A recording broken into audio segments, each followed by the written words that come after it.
Bonsoir tout le monde. Togolaises, Togolais de la diaspora.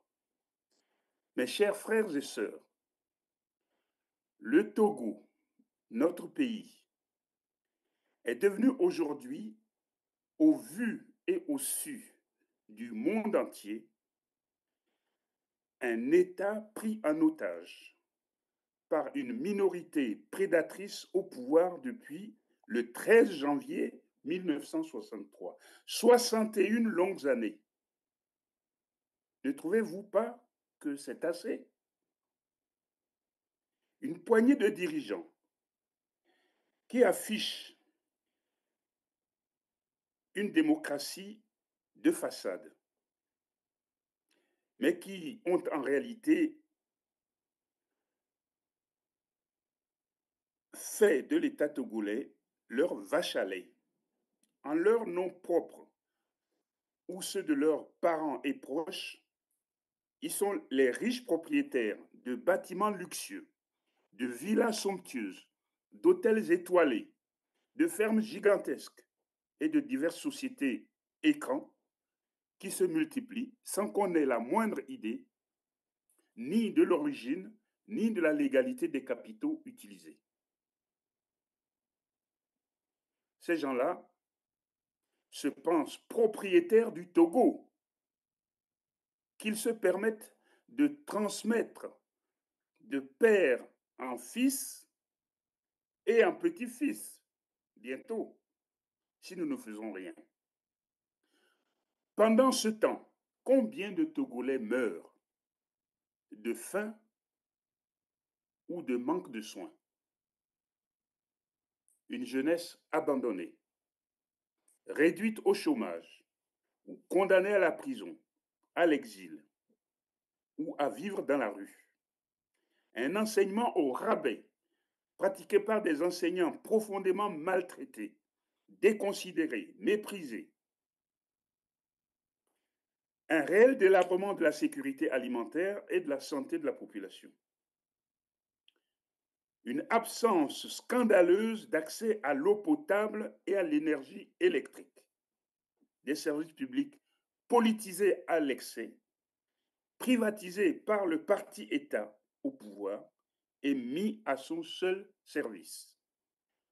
Vous savez mieux que moi, au Togo, on ne peut pas avoir le moindre papier administratif si on ne bakchiche pas. Vous appelez ça un État? La justice est au service exclusif du pouvoir politique.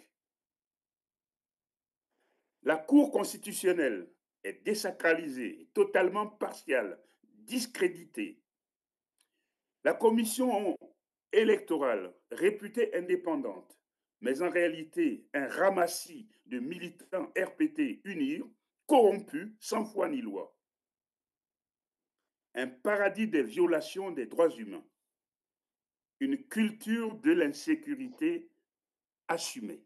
Au Togo, notre pays bien-aimé, aucune voie pacifique n'est ouverte ni pour la démocratie politique, ni pour le développement économique.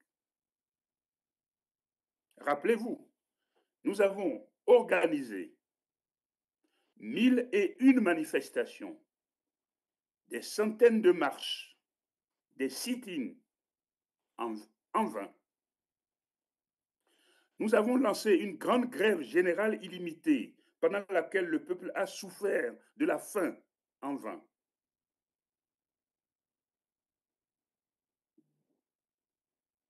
Nous avons accepté 26 dialogues avec le pouvoir. Rien n'en est issu. Nous avons accepté d'aller aux élections. Le pouvoir les a toutes détournées, trichant comme un malade psychopathe, bourrant les urnes, faisant voter les morts et même les bêtes sauvages, comme disait Amadou Kourouma, massacrant tous ceux qui contestent et même ceux qui doutent de la véracité des résultats promulgués. La vérité des urnes au Togo, on ne sait pas ce que c'est. Le pays est désormais à la croisée des chemins. Il n'est plus question de choisir, il n'est plus question que de choisir l'affrontement entre le pouvoir, minorité de pilleurs, de prédateurs, de profiteurs, bénéficiant du système et déterminés à se maintenir au pouvoir quoi qu'il arrive,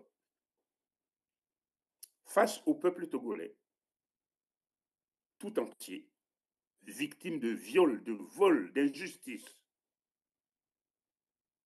Nous avions tenté une solution pacifique de la crise que nous avons cherché et trouvé dans l'accord politique global de Ouagadougou du mois d'août 2006, signé par tous, mais jeté à la poubelle par le RPT UNIR. Nous aurions dû prendre conscience qu'il ne nous restait qu'une solution et une seule, choisie et imposée à nous et au peuple par le gouvernement lui-même, l'insurrection populaire et la violence. Le Togo, c'est une catastrophe humanitaire sans équivalent. Un gouvernement qui condamne à l'exil ses citoyens, vivants et même morts. Le Togo est un faux État, mais un véritable empire de la corruption et de l'impunité. Le Togo, hier surnommé Suisse de l'Afrique, et Lomé, surnommé quartier latin de la OF, est devenu aujourd'hui la risée du continent et du monde entier. Incapable de nourrir, de soigner et de protéger ses propres enfants. N'est-ce pas à Lomé qu'on trouve des portions de rues goudronnées au milieu d'immenses gravats et que par dérision, les Loméens ont baptisé rue du Vagin, car c'est là qu'habite une des nombreuses maîtresses du président. Ce n'est juste rien que la risée du monde. Voilà pourquoi nous, fils authentiques du Togo, nous vous avons appelé et que nous vous appelons, vous tous, citoyens togolais à l'étranger, à travers la planète, ainsi que vos associations, à mettre fin à nos divisions. Ça n'existe pas, un évé, un cabiet, un bassard, qui se regarde en chien de faïence et laisse massacrer les femmes et les hommes de notre pays. Ça n'existe pas. Un Togolais du Nord et un Togolais du Sud, incapables de s'entendre, de se parler. Il n'existe qu'une seule nation, le Togo, et qu'un seul peuple, le peuple togolais. Tout comme moi, vous savez combien nous sommes riches en organisations diverses et variées. Alors, vous me demandez pourquoi, j'ai eu cette question plusieurs fois, pourquoi une nouvelle organisation, une organisation de plus? Eh bien, je m'en vais vous répondre. Parce que nous ne voulions pas, en choisissant un mouvement existant, prendre le risque de nous faire sonner les oreilles en nous demandant pourquoi celui-là et pas celui-ci, pourquoi pas le mien. Il nous est donc clairement apparu qu'il fallait créer un nouveau mouvement, libre de toute culture de division, afin que nous repartions vierges de toute difficulté et puissions nous unir pour notre combat unique, la libération nationale du Togo, par nous-mêmes, dans l'unité totale de ces enfants. Finissons-en avec nos chicayas habituels. Je vous appelle donc à vous unir et à parler d'une seule et même voix, à marcher ensemble d'un seul pas ferme vers la fin de la dictature et la libération de nos parents. Nous, citoyens togolais, à l'étranger, loin de la terre de nos aïeux, représentants des organisations, et personnalités togolaises indépendantes réunies ce soir, 20 juillet 2024, sur invitation du mouvement de la Renaissance du Togo, appelé Freedom Togo, Mouvement de Libération Nationale MLN, venus d'Allemagne, d'Italie, d'Autriche, d'Espagne, d'Angleterre, des Pays-Bas, du Ghana, du Gabon, de la Côte d'Ivoire, de la République démocratique du Congo, de l'Afrique du Sud, du Mali, du Bénin, du Sénégal, du Niger, du Burkina Faso, des États-Unis, du Canada, d'Ukraine, de Russie, du Moyen-Orient, de l'Extrême-Orient, dont l'objectif est de promouvoir la démocratie, la bonne gouvernance, la paix et le développement de notre pays comme un préalable à la renaissance d'un véritable état de droit au Togo. Rassemblés dans une seule et unique structure civile, Freedom Togo, Mouvement de libération nationale, MLN, mouvement rassembleur né de notre révolte devant l'incroyable tentative de transformer la République du Togo en une monarchie, par la violence, par la force et par la triche. Cette révolte a vu explicitement le jour le 20 avril 2024, sous la forme de notre premier appel pour demander le départ immédiat et sans condition du dictateur.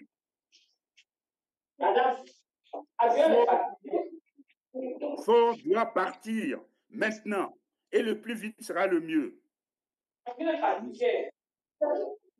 Nous annonçons ce jour, 20 juillet 2024, Urbi et Orbi, à la ville et à l'univers, la naissance sous le sceau de l'unité de tous les Togolais à l'étranger de notre mouvement, ayant pour unique objectif la libération de notre pays. Faisons de notre mouvement le symbole de notre unité face à l'injustice, à la corruption, à la manipulation, à la dictature et de notre volonté inébranlable de libération du Togo. Nous lançons un appel au peuple togolais dans toutes ses composantes, les jeunes et les vieux, les hommes et les femmes, les civils et les militaires, les artisans et les commerçants, les coopératives et les syndicats, les étudiants et les lycéens, les collégiens et les écoliers, les églises, les temples, les mosquées, les citadins et les villageois, les habitants de toutes les régions, les membres de toutes les ethnies, les cultivateurs et les ouvriers, les chômeurs et les travailleurs. Nous leur demandons instamment à tous et à toutes de nous rejoindre dans notre volonté de chasser définitivement du pouvoir Faure Gnassingbé, grand prédateur du peuple togolais et de notre pays. Dans un mouvement d'ensemble, le jour venu, nous devons nous soulever à l'unisson pour écraser, noyer dans notre colère les tenants de ce pouvoir pourri jusqu'à la moelle. Nous exigerons alors le départ immédiat et sans condition de Gnassingbé du pouvoir. Nous sommes des millions. Le pouvoir est isolé. Ils ne vont pas tous nous tuer. Ou alors, qui vont-ils gouverner? Et je lance un appel singulier à nos frères militaires. Soldats du Togo, vous qui êtes censés assurer notre défense et notre sécurité, je connais vos souffrances. Mal nourris, mal habillés, mal logés, mal payés, mal considérés, maltraités, tous les jours que Dieu fait. Je connais toutes les pressions qu'ils exercent sur vous pour vous obliger au silence ou vous obliger à tirer sur vos parents. Je sais aussi que si beaucoup d'entre vous ont des armes, peu disposent librement de munitions. Vous êtes ainsi à la merci des djihadistes qui occupent le nord de notre pays. Vous savez mieux que quiconque comment le dictateur vous traite. Pour les plus zélés qui finissent par gêner, arrestation et aux oubliettes, sans pitié. Pour les autres qui peuvent avoir des envies de démocratie, la mort par balle ou par égorgement. Tout comme moi, vous savez que votre tour viendra. Pensez-vous pouvoir encore supporter cela longtemps? C'est vous que nous appelons en particulier, vous les membres des forces de défense et de sécurité, à refuser de violenter et à refuser de violenter vos sœurs, vos mères, vos épouses, vos enfants, rien que pour sauver un dictateur féroce. Chers frères et sœurs, les corps habillés, vous êtes les enfants de la République. Vous êtes les gardiens de la paix. Vous êtes les défenseurs de la terre de nos aïeux. Ne tirez plus sur vos enfants. Ne tirez plus sur vos propres parents. Prenez exemple sur vos aînés, ceux qui, pendant la révolution d'octobre, on a appelé les soldats du Potemkin. Solidarisez-vous avec le peuple. Crosse en l'air. Canon tourné vers le dictateur. Vous êtes les soldats du Togo, dignes filles et dignes fils de nos ancêtres. Répondez présent à notre appel, à la lutte pour l'accès de notre pays à la liberté pour tous, à la justice pour tous, à la démocratie pour tous. Ce pouvoir ne doit plus pouvoir compter sur vous pour se maintenir dans l'injustice dont vous êtes les premières victimes. Togolaises, Togolais de la diaspora, mes chers frères et sœurs, pour terminer, j'ai deux choses à vous dire.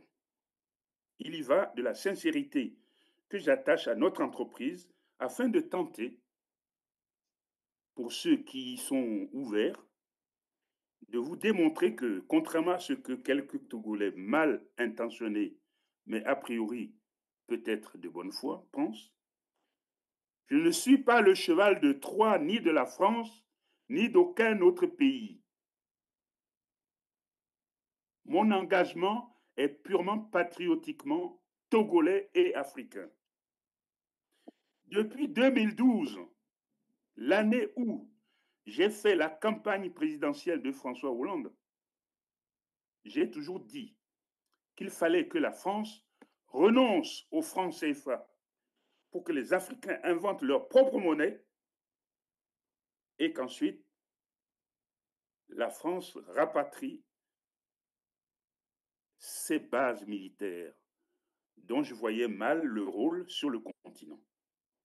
François Hollande avait accepté ces deux conseils, mais s'en était écarté une fois au pouvoir à l'Élysée. J'ai été tellement en colère que j'ai cessé toute collaboration avec lui. Croyez-moi, je ne suis le cheval de Troie de personne et je ne suis pas à vendre. La deuxième mise au point est que je souhaite que tous les Togolais et toutes les Togolaises qui choisissent de nous rejoindre le fassent de bon cœur et avec loyauté.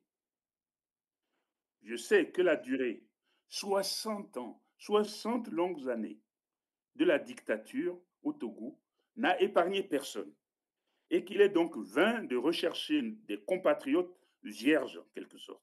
De gré ou de force, tous les Togolais ont plus ou moins été mêlés à ce crime contre l'humanité.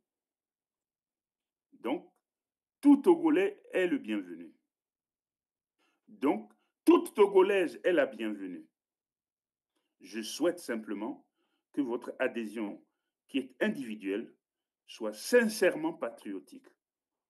On ne se ment pas, on ne se ment plus, on ne se trahit pas, on ne se trahit plus. J'ai dit. Je vous remercie.